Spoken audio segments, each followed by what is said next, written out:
Assalamualaikum warahmatullahi wabarakatuh. Baik anak-anak, hari ini kita telah memasuki tema 7, subtema 3, ayo memimpin pembelajaran yang ke-1. Ayo kita mulai. Apakah kamu ingin menjadi seorang pemimpin? Kemampuan apa yang sudah kamu miliki? Apakah kemampuanmu akan bermanfaat bagi anggota?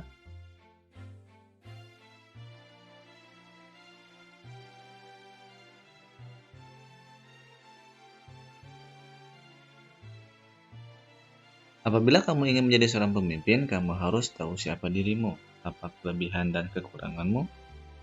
Hal ini akan bermanfaat agar kamu tahu kemampuan apa yang harus kamu kembangkan. Kamu bisa belajar tentang kebutuhan dasar seorang pemimpin dari cerita di bawah ini. Baik, Bapak akan bantu bacaan dengan judul Semut dan Belalang. Silakan disimak. Di bawah terik matahari, barisan semut berjalan rapi menuju sarang. Sudah puluhan kali barisan ini berjalan bolak-balik di bawah komando sang pemimpin. Setiap semut membawa bulir makanan di atas badan. Tidak lebih dari satu bulir dapat dibawa semut, hingga tak cukup sekali atau dua kali mereka bolak-balik menuju sarang. Sementara di antara hijau rumput di pinggir kolam, seorang belalang duduk santai menikmati semenyerap. Terheran-heran ia menyaksikan barisan semut bolak-balik melintas di hadapan. Hai semut-semut, apa sih yang kalian lakukan? Sibuk sekali sejak pagi. Tidakkah mondar-mandir di tengah terik matahari membuat kalian lelah dan berkeringat? Seru belalang kepada barisan. Kami bekerja keras mengumpulkan persediaan makanan untuk musim dingin nanti. Barisan kami memang panjang, tetapi daya angkut kami tidak banyak. Oleh karena itu, kami harus mondar-mandir, ujar komandan semut kuat belalang. Ah, mengumpulkan makanan untuk musim dingin? Repot sekali. Musim dingin kan masih lama. Sekarang nikmati saja terik matahari dan makanan yang berlimpah. Untuk apa sibuk dari sekarang? Ujar belalang sambil menertawakan semut-semut.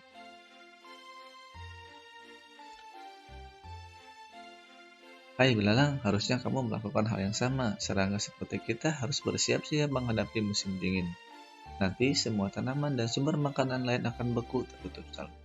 Hembusan angin dingin juga akan membuat kita yang bertubuh kecil sulit keluar sarang untuk mencari makan. Balas komandan semut. Benar belalang, harusnya kamu mengumpulkan teman-temanmu untuk bekerja sama mengisi sarang dengan persediaan makanan. Justru karena musim masih panjang, kita masih punya banyak waktu untuk mencicil pekerjaan.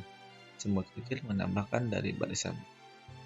Ah, semua temanku juga sedang bersantai. Salah kalian sajalah kalau ingin merepotkan diri, bekasnya. Begitulah adanya sepanjang musim panas barisan semut sibuk bekerja, sementara belalang santai bermalas-malasan. Hingga tiba saatnya musim dingin, semut-semut nyaman bercengkrama di sarangnya yang berlimpah. Bagaimana dengan belalang? Ia meringkuk kedinginan dan kelaparan di balik dinginnya batu. Jika demikian, mana yang patut dijadikan teladan, semut atau belalang? Oke. Nah, itu adalah bacaan yang telah Bapak bantu baca. Nah, untuk tugas pertama kamu adalah menjawab pertanyaan berikut. Pertanyaannya adalah 1. Apa yang dilakukan sekelompok semut? Mengapa mereka harus melakukannya? Yang kedua, bagaimana menurutmu sikap belalang? Yang ketiga, bagaimana cara semut bekerja? Yang keempat, nilai-nilai baik apa yang bisa kamu teladani dari cerita. Nah, silakan kamu tulis jawabannya. Nah, dalam bentuk seperti ini ya. Gitu ya. Bentuknya. Jadi jawaban nomor 1 di kolom nomor 1, nomor 2, nomor 3, dan nomor 4. Usahakan kamu menjawab pertanyaannya dengan bentuk lingkaran seperti ini. Ya. Jadi keempat pertanyaan dijawab dalam sebuah satu lingkaran. Oke? Oke, mudah-mudahan bisa ya. Oke. Selanjutnya, apa yang bisa kamu pelajari dari cerita tersebut? Nah, itu saja tugas untuk pertama kamu. Nah, selanjutnya kita lanjut. Ayo mengamati. Seorang pemimpin harus tahu kelebihan dan kekurangan dirinya. Semut mencontohkan kondisi dirinya yang tidak bisa bekerja di musim dingin. Untuk mengatasinya, semut bekerja di musim panas agar mereka tidak kelaparan di musim dingin. Semut tahu kelebihan dan kekurangannya. Ia tidak sombong. Nilai-nilai itulah yang harus dimiliki oleh seorang pemimpin.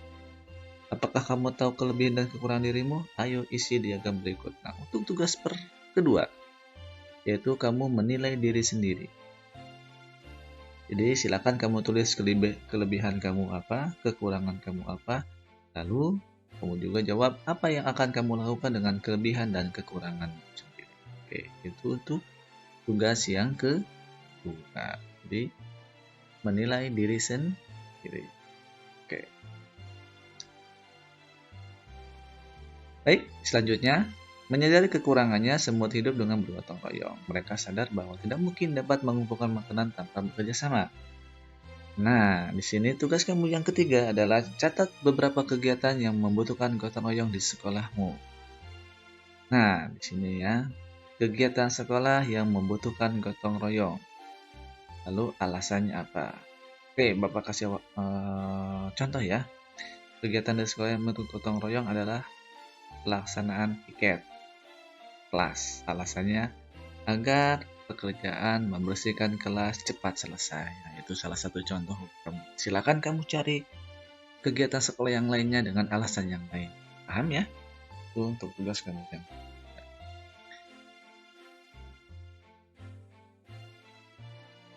Gotong royong dan semangat kekeluargaan merupakan pengalaman nilai-nilai keadilan sosial. Apakah kamu sudah melaksanakannya dalam kehidupan sehari-hari?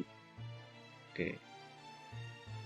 Ayo membaca. Tahukah kalian tentang koperasi? Bagaimana orang-orang di dalamnya bekerja? Apa manfaat bagi anggota? Silakan simak teks bacaan yang judulnya Sejahtera Bersama Koperasi.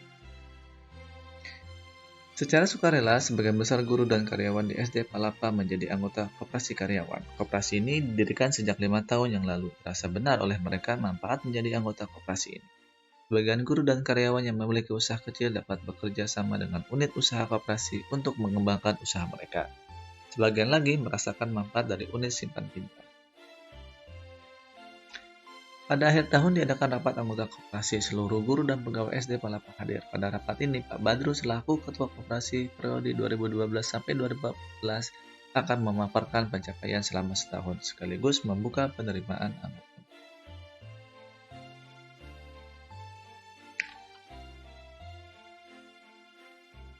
Bapak dan Ibu guru serta karyawan SD Palapa yang saya hormati, tidak terasa sudah 1 tahun saya menjalankan kepercayaan dari Bapak dan Ibu untuk memimpin koperasi karyawan kita. Sudah berapa tahun ini kita bersama-sama merasakan manfaat organisasi kecil kita ini. Perlu kita ingat kembali bahwa tujuan mendirikan koperasi bukan untuk mencari keuntungan. Koperasi karyawan kita didirikan untuk mementingkan kesejahteraan bersama. Semua anggota memiliki kesempatan yang sama untuk menikmati hasil atas berkembangnya usaha bersama ini. Bapak dan Ibu, kekeluargaan dan kebersamaan merupakan modal utama dalam koperasi ini. Peduli terhadap jalan usaha koperasi menjadi kewajiban tiap anggota. Bukan hanya tugas ketua atau pengurus, semua memperoleh kesempatan untuk belajar. Secara mandiri, kita menetapkan jenis usaha koperasi dan menjalankannya. Pengurus yang melaksanakan, anggota yang mengawasi dan memberi masukan.